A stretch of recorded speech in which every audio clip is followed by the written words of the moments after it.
Bonjour Frédéric Pechnard. Bonjour. Soyez le bienvenu sur CNews et sur Europe 1. Vous êtes ancien directeur général de la police nationale. C'est donc l'occasion de dresser avec vous un bilan de cette année marquée par des drames à répétition en France et par l'augmentation de la sécurité.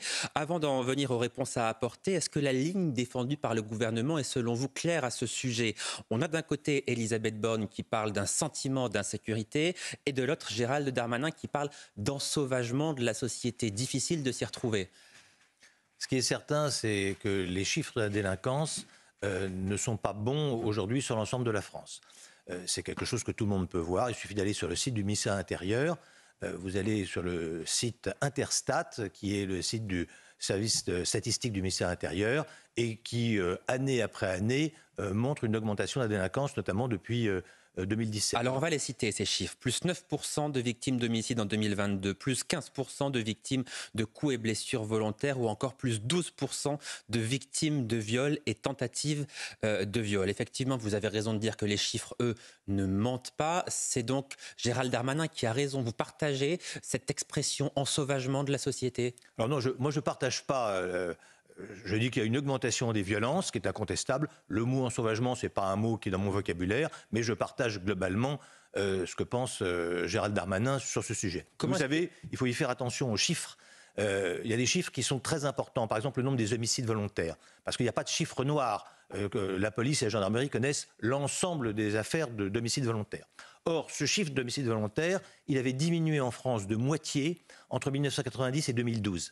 Donc on avait une tendance sur des années et des années de baisse. Or, un pays qui tue moins est un pays qui n'est pas plus violent. Et malheureusement, depuis 2015, et donc maintenant ça fait presque 10 ans, chaque année, le nombre d'homicides est reparti à la hausse. Ce qui est donc un marqueur intéressant et bien sûr très inquiétant de l'état de notre société. Comment est-ce que vous l'expliquez précisément, cette augmentation quand même assez exponentielle des crimes?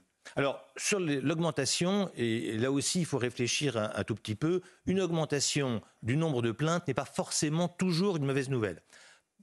Parallèlement aux chiffres statistiques, vous avez également des enquêtes de victimation. L'INSEE fait une enquête de victimation sur la France par an. À la région Île-de-France, nous faisons une enquête de victimation tous les 2 ans. Pour vous donner une idée, un sondage, c'est 1000 personnes sur l'ensemble de la France. L'enquête de victimation que nous faisons à la région Île-de-France, c'est 16 000 personnes juste sur l'Île-de-France. Et là, ça nous permet c'est déclaratif, ça nous permet de savoir exactement de manière beaucoup plus fine qui a été victime de quoi. On s'aperçoit donc que, par exemple, dans les violences sexuelles, vous avez un taux de plainte qui est très faible, de l'ordre de 10%. Ce qui signifie que quand vous avez une augmentation des plaintes de violences sexuelles, ce n'est pas forcément une mauvaise nouvelle. Ça peut vouloir dire aussi qu'il y a plus de gens qui vont porter plainte. Par contre, dans des affaires d'homicide, ça, c'est un chiffre qui est intéressant parce qu'il est certain. Voilà. Donc, si on prend ce marqueur ou d'autres marqueurs, eh bien, vous apercevez qu'il y a une augmentation des crimes et des délits, et notamment des crimes et des délits de violence, et ça sur une période relativement longue. Alors, nous n'avons pas encore les chiffres 2023, ils ne sortiront qu'en début d'année, mais tout porte à croire qu'à l'exception de Paris et des transports parisiens, globalement, la situation ne s'est pas améliorée. Alors cette année aura aussi été marquée par les émeutes qui ont suivi la mort de Naël au mois de juin dernier. Un plan anti-émeute a été présenté par le gouvernement. Parmi les mesures annoncées, la responsabilité financière des parents de mineurs ou encore l'encadrement des jeunes délinquants par les militaires. Est-ce que ces mesures vous paraissent suffisantes pour éviter de nouvelles émeutes à l'avenir ou est-ce qu'on est très très loin de ce qu'il faudrait faire? Vous savez, ce n'est pas des choses qui sont faciles et quand vous êtes élu, et notamment élu d'opposition comme moi, il ne faut pas tomber dans la facilité de dire il faudrait, il y a qu'à, faut qu'on. Moi, j'ai été policier pendant 30 ans, j'ai dirigé la police nationale pendant 5 ans. Je sais que c'est des choses qui sont difficiles. Moi, d'abord, je voudrais rendre hommage à l'action de la police et de la gendarmerie, puisque on a eu des émeutes qui ont été extrêmement dures, extrêmement violentes, avec des gens qui s'en prenaient directement aux forces de l'ordre, qui ont pillé, qui ont brûlé. Et à l'arrivée, le bilan humain, il est toujours trop lourd naturellement, mais globalement, la police et la gendarmerie ont réussi à rétablir l'ordre sans trop de casse, hein, si j'ose dire. Mais est-ce que des choses ont été faites pour éviter que ces émeutes ne se renouvellent?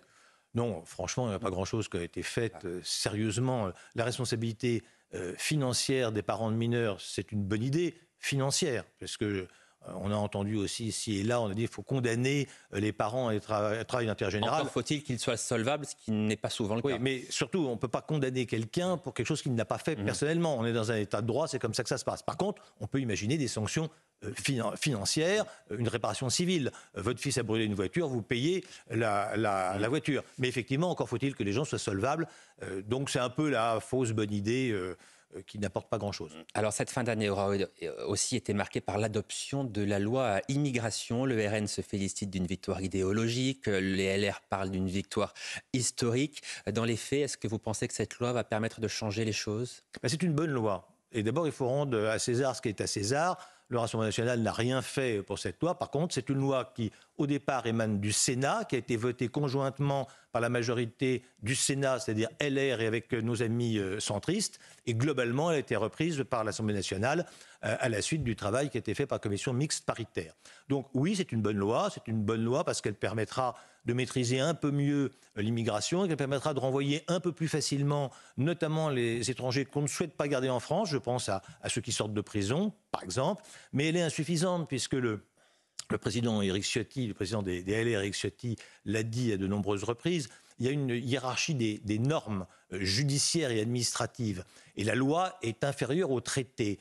Donc, à partir du moment où les traités sont supérieurs à la loi, eh bien, il y a un risque, notamment les juges européens, désavouent cette loi. Vous dites qu'il faudrait que les lois françaises priment sur les règlements et les lois européennes. Alors pas forcément, parce que ce qui prime, c'est la Constitution. Donc il faut probablement, c'est ce qu'on souhaite aux Républicains et c'est le sens de tout ce qu'a dit Éric Ciotti depuis plusieurs mois, il faut changer la Constitution, parce que dans la norme, la Constitution, c'est ce qu'il y a de plus élevé. Donc si on change la Constitution là-dessus, on arrivera à être probablement plus efficace. Donc cette loi est une bonne loi. Je crains malheureusement qu'elle ne soit pas extrêmement efficace. Oui, vous dites qu'elle permettra d'expulser un peu mieux. Néanmoins, ce qui est très inquiétant, c'est le taux extrêmement faible des OQTF, les obligations de territoire, les obligations de quitter le territoire français. 6,9% de taux d'exécution de ces OQTF. Mais c'est ridicule. Ça, c'est ridicule et ça vous inquiète. Bien sûr, c'est ridicule. Moi, on ne peut pas être contre l'immigration. L'immigration, c'est quelque chose qui est naturel, quelque chose dont d'ailleurs la France a besoin. On a toujours été un pays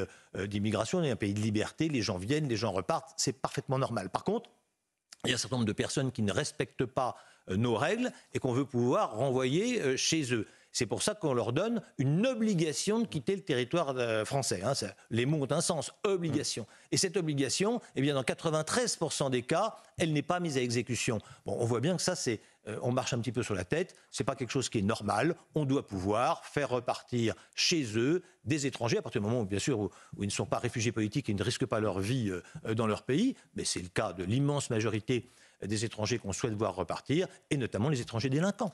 Frédéric Pechner, après tout ce que nous venons d'évoquer, il y a les risques d'attentats également qui sont importants en France. Serons-nous prêts à accueillir les Jeux Olympiques dans 7 mois ?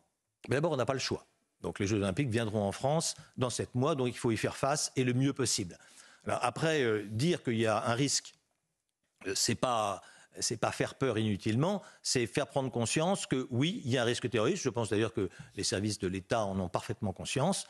Ce risque, il est augmenté depuis le 7 octobre, depuis l'attaque du Hamas contre Israël, puisqu'on s'aperçoit, si vous prenez les 40 dernières années, le terrorisme djihadiste a frappé la France, toujours en miroir avec ce qui se passait à l'international. Tension avec l'Iran, le Hezbollah met des bombes à Paris, notamment rue de Rennes, enfin vous vous souvenez des affaires en 86, tension avec l'Algérie, guerre civile en Algérie, le GIA algérien frappe la France en 95-96, notamment d'ailleurs dans le métro et le RER. Tension dans la zone irako-syrienne avec Daesh frappe la France avec le Bataclan, Charlie, etc. Donc là, on est dans une période de tension extrême au Moyen-Orient. Il est donc vraisemblable, on a déjà eu d'ailleurs 2 attentats depuis, qui a coûté la vie à 2 personnes. Il est vraisemblable qu'on puisse avoir d'autres attentats. Ce n'est pas certain, mais c'est vraisemblable. Et évidemment, les services de sécurité en sont parfaitement conscients. Donc, les Jeux Olympiques seront un risque, mais un risque auquel il faut se préparer et faire face de manière la plus soudée possible. Le risque le plus important, il concerne la cérémonie d'ouverture qui doit se dérouler sur la scène. On apprend qu'il y a un plan B. Au cas où, effectivement, ce risque soit trop important, cette cérémonie ne serait pas organisée sur la scène. C'est responsable de prévoir un plan B. Et quel pourrait être ce plan B, selon vous ? Alors bien sûr, c'est responsable de prévoir un plan B, puisqu'on ne sait pas ce qui va se passer. Cette cérémonie d'ouverture, elle est à risque, mais le risque, il va durer pendant les 15 jours des Jeux Olympiques, et notamment dans les transports en commun, où la région Île-de-France a fait d'ailleurs beaucoup de choses, en partenariat avec l'État, pour améliorer la sécurité dans les transports en commun, et améliorer d'ailleurs la prise en charge des forces de sécurité. Vous savez, il faut loger les forces de sécurité. Bon, la région est compétente sur les lycées, donc on a ouvert 4500 places d'internat pour les forces de sécurité. On va donner un pass Navigo à 45 000 forces de sécurité pour qu'ils puissent circuler librement dans le métro. Puis plus ils prennent le métro, plus il y a d'agents de sécurité dans le métro, meilleure est la sécurité. Frédéric Pechner, que se passerait-il s'il y avait un attentat pendant les Jeux Olympiques? C'est déjà arrivé. Je vous rappelle qu'en 1972... Munich, des athlètes israéliens pris pour cible. Qui ont été pris pour cible, qui ont été pris en otage et puis exécutés. Donc c'est pas quelque chose qui est impossible à revoir. Là, il faudra surveiller particulièrement les athlètes israéliens compte tenu de la situation. Bien sûr, les athlètes israéliens, les athlètes américains, les athlètes français aussi, enfin tous ceux qui sont identifiés comme étant des cibles par les terroristes islamiques. Mais est-ce qu'il y a un risque que les athlètes israéliens ne puissent pas défiler sur la scène, par exemple? Ça, c'est quelque chose qu'il faudra voir avec les Israéliens. J'imagine que le comité d'organisation des Jeux Olympiques est en contact notamment avec les Israéliens pour savoir s'ils accepteront ou pas de prendre un certain nombre de risques, et notamment peut-être pendant la cérémonie d'ouverture. Mais ça se décidera au dernier moment, ça. Oui, bien sûr, parce que aujourd'hui, il faut prévoir un plan B. Le président de la République a raison, parce qu'on ne sait pas ce qui peut se passer. Moi, quand j'entendais dire il n'y a pas de plan B, il n'y a pas de plan B, je me disais c'est pas raisonnable. Il faut toujours envisager un plan B. Parce que alors, le plan A, il est clair, on veut avoir quelque chose de magnifique sur la scène. Normalement, ça devrait se passer, en tout cas je le souhaite, évidemment. Mais si les choses devaient dégénérer, et je dis bien si, il faudra évidemment penser à autre chose. Alors, ça serait probablement, enfin en tout cas, moi j'ai pas d'informations précises là-dessus, mais ça serait évidemment dans une enceinte fermée, genre Stade de France. Stade de France. Je ne vois pas comment ça pourrait être autrement. Alors, les actes antisémites, justement, ont explosé en France depuis le 7 octobre dernier. Est-ce que vous considérez que la France insoumise, compte tenu des propos qui ont été les siens, a une responsabilité concernant la mise en danger de nos compatriotes juifs? Bien sûr, mais la France insoumise a cette responsabilité, mais il n'y a pas que celle-là. Moi, je suis toujours scandalisé quand j'entends les responsables de la France insoumise mettre en cause l'action de la police nationale en expliquant que la police est violente, la police est raciste. C'est injuste, c'est indigne, c'est une absurdité. La police, c'est 150 000 hommes et femmes de tout âge, de tous niveaux sociaux, issus de la diversité, et essayer de faire des amalgames en permanence, comme le font la France insoumise, ne fait que jeter de l'huile sur le feu, et notamment l'antisémitisme. Aujourd'hui, c'est un antisémitisme d'extrême gauche, et on voit bien qu'il est quand même alimenté par les déclarations des gens d'LFI. Est-ce que vous diriez que Jean-Luc Mélenchon met en danger nos compatriotes juifs ? Je trouve que ces déclarations qui sont souvent provocatrices et intempestives, que ce soit d'ailleurs dans le domaine de ce qui se passe aujourd'hui en Israël ou sur la sécurité ou sur tout autre sujet, ne font qu'hystériser le débat et alimenter la violence. Voilà. Donc oui, ces propos sont dangereux et il devrait mieux tourner cette fois sa langue dans sa bouche avant de prononcer ce qu'il prononce régulièrement. Une dernière question, Frédéric Pechner. Les forces de l'ordre sont sursollicitées depuis des mois, notamment depuis cette dernière année. Il va y avoir les Jeux Olympiques, ils vont encore être extrêmement mobilisés. Ils sont à bout. Est-ce qu'il y a un risque de fronde au sein de la police nationale, notamment ? Alors je ne crois pas, mais la situation est effectivement assez inquiétante. On le voit d'ailleurs, on a énormément de blessés, des morts, des suicides. On a également beaucoup de démissions de la police et de la gendarmerie, ce qui n'est pas du tout un bon signe. Et il est vrai que cette année a été très dure pour les policiers. Elle le sera l'année prochaine, parce qu'avec notamment l'absence de vacances pendant les Jeux Olympiques. Mais rappelons que depuis quelques années, les policiers et les gendarmes ont été sursollicités. On a eu les attentats de 2015-2016, on a eu les Gilets jaunes qui ont été une crise sociale majeure. Moi, j'avais jamais vécu quelque chose qui ressemblait à ça, par les violences, bien sûr, et les violences contre les forces de l'ordre, mais également par la longueur de la crise. Donc ça fait plusieurs années que la police est sursollicitée. 2023 a été très dur. Et effectivement, il y a un moment où il faut incontestablement les encourager et les citer plutôt que de leur cracher dessus comme fait LFI. Merci beaucoup Frédéric Pechner d'être venu ce matin en direct sur CNews et sur Europe 1. Passez une très belle journée.